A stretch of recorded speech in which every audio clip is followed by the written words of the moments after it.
Salut à toutes, salut à tous. Merci d'être avec nous. Vous êtes sur Matin TV. Vous allez suivre un nouvel entretien réalisé à Marrakech dans le cadre de la COP 22. Un entretien avec Mohamed Souhel. Bonjour. Bonjour. Vous êtes chef économiste à l'OCP, un mastodonte de l'industrie marocaine, on peut le dire, et vous êtes conseiller du PDG et vous connaissez bien les questions liées à l'énergie, l'agriculture aussi, avec l'initiative africaine. On va parler un peu de tout ça. Dans un premier temps, j'aimerais vous dire, vous faites partie des industriels qui polluent au Maroc. Donc, quelles mesures, quelles actions vous menez depuis que vous êtes concentré sur toutes ces questions? Merci, c'est Atman Sqalli, et merci à Matin TV de me recevoir. Vous savez, il y a deux façons d'aborder les questions importantes, parfois épineuses. Ou vous travaillez, vous agissez comme de toujours, as usual, business as usual, ou vous êtes responsable et les questions liées à ce que les économistes appellent les externalités négatives, vous en tenez compte dans votre stratégie managériale, dans vos stratégies industrielles, commerciales, financières, dès le début. Il est évident que nous sommes une industrie, aussi bien au niveau extractif que de valorisation en aval, une industrie qui génère des externalités négatives. Mais dans tous nos investissements, dans nos modes et process industriels et d'exploitation, ces questions sont intégrées suffisamment en amont, ce qui se traduit par des coûts. C'est ce qu'on appelle internaliser les coûts. Permettez-moi très rapidement de donner des exemples. Concret, merci. Très concrets. Aujourd'hui, nous avons la chance, dans nos processus industriels, d'avoir des processus qui permettent de générer de la vapeur, d'eau chaude, parce que nous avons des réactions chimiques exothermiques, comme disent les chimistes. Nous prenons cette vapeur d'eau, nous en fabriquons de l'électricité. Et comme nous avons un programme d'investissement extrêmement massif et ambitieux, nos capacités de production d'électricité sont extrêmement importantes, qui dépassent les besoins de nos seules usines de transformation chimique. Donc aujourd'hui, avec une nouvelle loi qui permet aux producteurs d'électricité qui dépassent les 300 mégas de pouvoir distribuer de l'électricité, les excédents, on va les transporter vers la mine qui, elle, aujourd'hui, consomme 24% de cette énergie. Là où nous ne pouvons pas transporter cette énergie, comme à Fosbak-Bokra aujourd'hui, toute notre électricité est d'origine éolienne, je dis bien toute. Résultat des courses, fin 2019, c'est un engagement très fort. Toute l'électricité utilisée par le groupe OCP sera une électricité free carbone, low carbone, pas d'origine fossile. L'eau également. Nous sommes un grand consommateur d'eau parce que c'est nécessaire pour les traitements, pour le lavage et l'enrichissement des phosphates, pour les processus industriels. Avant, on utilisait de l'eau des nappes phréatiques. Notre programme d'investissement énorme, je ne donnerai pas de chiffres, fait qu'aujourd'hui, nous avons investi pour réutiliser l'eau de lavage à plus de 80%. Nous avons installé, créé des stations de traitement et d'épuration d'eau. Nous récupérons toutes les eaux usées à Khouribga, à Ben Guerir. Ça nous donne des volumes extrêmement importants d'eau de qualité piscine qui constituent un complément. Ensuite, nous arrêtons de pomper l'eau des nappes phréatiques et nous prenons de l'eau de surface sur le barrage Aït Msaoud. Et cette eau, on la compense par le dessalement d'eau de mer Pourquoi? Parce que, Dieu merci, l'énergie dont j'ai parlé, on a des excédents d'électricité qui nous permettent de dessaler. Pour qu'à terme, on ait quasiment, bien que nous doublons nos capacités minières, d'être neutre par rapport à une ressource vitale pour le pays dans un contexte plutôt hydrique et semi. Je dirais la même chose pour la réhabilitation de terrains miniers. Je peux porter à votre connaissance aujourd'hui que nous avons planté près de 5 millions d'arbres avec des arbres fruitiers. Nous produisons de l'arganier à Khouribga qui donne de l'huile d'argan, de l'olivier, du caroubier. Nous avons, et vous le savez, mis en place un pipeline pour le transport des phosphates de Khouribga vers El Jadida, vers Jorf le Sfar, en lieu et place du transport des phosphates par le train. Cette opération, outre son intérêt économique qui est extrêmement important, qui agit directement sur les comptes d'exploitation de l'entreprise, il permet aujourd'hui d'économiser à peu près 1 million de tonnes équivalent CO2 et qui permet d'économiser 3 millions de mètres cubes d'eau. Il faut savoir qu'avec le transport du phosphate avec le train, nous l'avions le phosphate, mais il fallait le sécher pour le mettre dans les trains pour ne pas avoir à transporter de l'eau. Et une fois arrivé dans les usines, il faut le mouiller, il faut l'humidifier.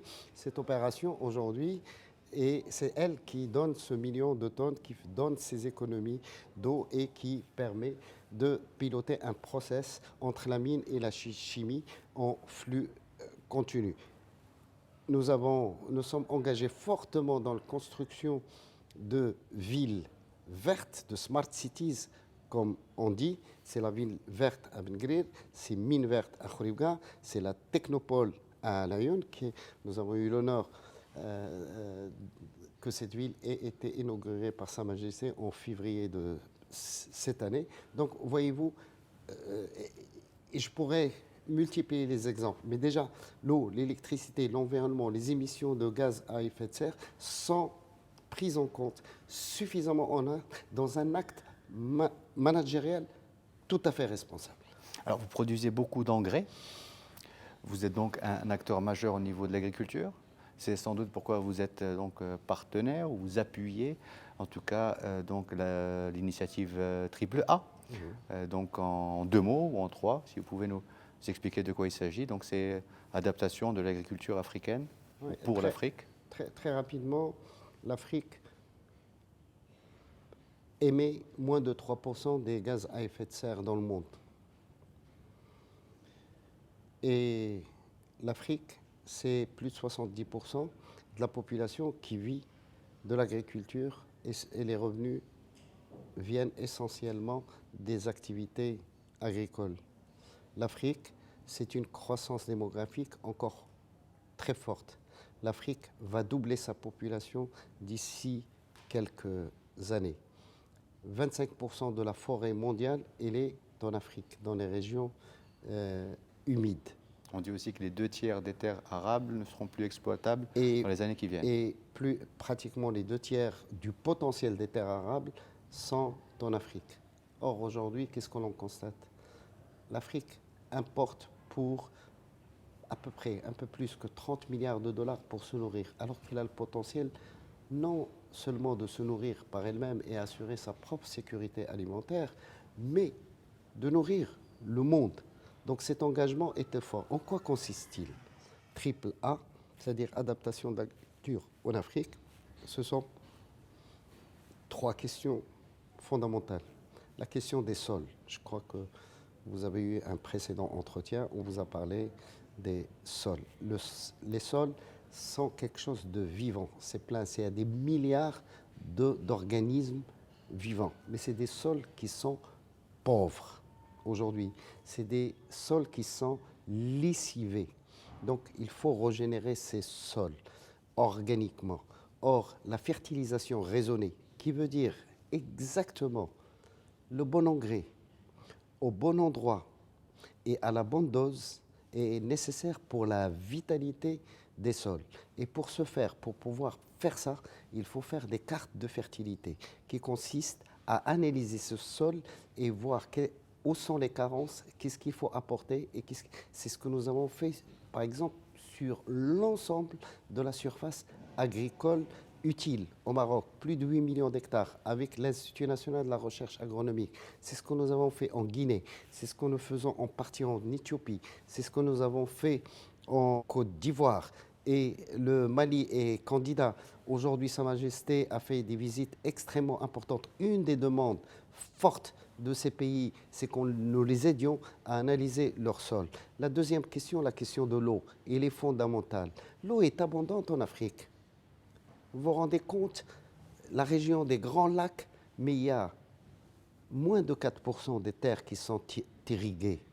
Alors que l'eau est à l'origine de grandes disputes, de grands contentieux en Afrique. Donc il faut de l'argent pour les infrastructures et notamment les infrastructures d'irrigation.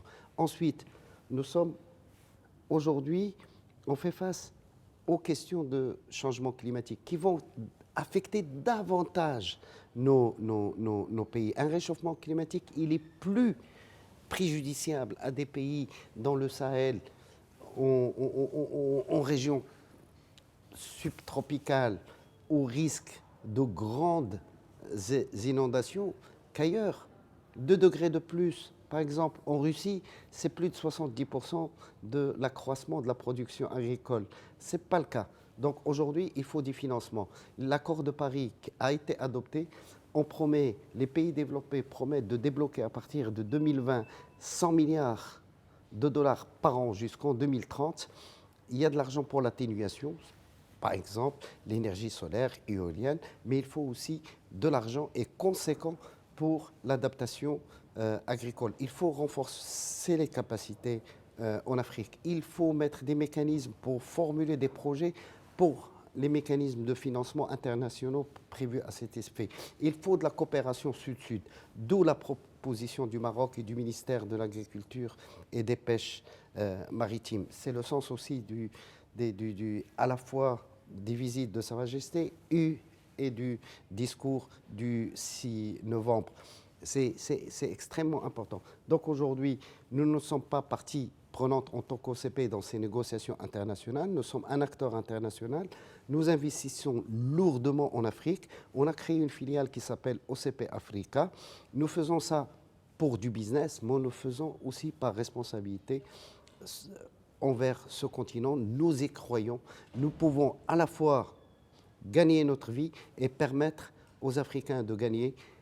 L'essentiel dans cette opération, c'est d'augmenter les revenus du fermier, c'est de lutter contre la pauvreté, c'est d'éviter qu'on détruise des forêts qui sont le plus grand réservoir du dioxyde de carbone parce qu'il y a une urbanisation galopante par une démographie importante et, in fine, éviter d'immigration climatique. Alors, vous avez fait plusieurs pays africains ces 2 derniers mois. Vous avez fait quelque chose comme 5 pays, vous avez rencontré donc vos homologues. Et quelle était la nature de vos échanges? Quelles sont les réactions devant cette initiative du AAA? D'abord, je n'étais pas tout seul. Et en fait, le lead était assuré par le ministère de l'Agriculture, par de personnalités du ministère extrêmement imminentes. Professeur Bedraoui, qui est le directeur général de l'INRA, et le professeur Mohamed Aït Qadi, le président du Conseil de l'agriculture du Maroc. C'est 2 personnes qui ont fait un travail important et remarquable. Donc j'étais là aussi en appui. Nous avons rencontré énormément de responsables, des ministres, des conseillers de présidents en Afrique. Je crois que les préoccupations sont les mêmes, les éléments d'analyse sont les mêmes, et les pays, je dois le dire très sincèrement et très honnêtement, les pays que nous avons visités ont appuyé extrêmement fortement, ce qui fait qu'aujourd'hui, nous avons à peu près 28 ou 29 pays africains qui appuient cette initiative. Je ne dis pas que les autres ne l'appuient pas. Les autres, on n'a pas pu aller donc les voir et taper. Alors, je pense que le dialogue est extrêmement important. Il y a beaucoup d'organisations internationales, des organismes multilatéraux tels que la Banque africaine de développement, la Banque mondiale, la FAO, et j'en passe. Je n'ai pas retenu tous les organismes qui soutiennent cette initiative. Avec Si Mohamed Bdraoui, on a été la semaine, enfin il y a 10 jours, en Afrique du Sud, dans une rencontre de haut niveau entre le Fonds vert climat et tous les pays africains.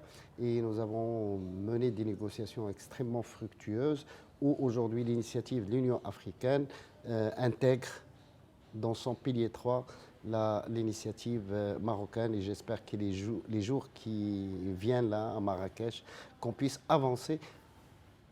L'objectif aujourd'hui, ce n'est pas un objectif pour le Maroc, ce n'est pas un objectif pour l'OCP, ce n'est pas un objectif pour le ministère de l'Agriculture, c'est un objectif pour avoir plus de sous pour les Africains, pour faire face au changement climatique et pour le développement économique et social et pour la généralisation du bien-être. Mohamed Souhel, merci. Merci à vous de nous avoir suivis. On se retrouve pour d'autres entretiens réalisés ici à Marrakech dans le cadre de la COP22.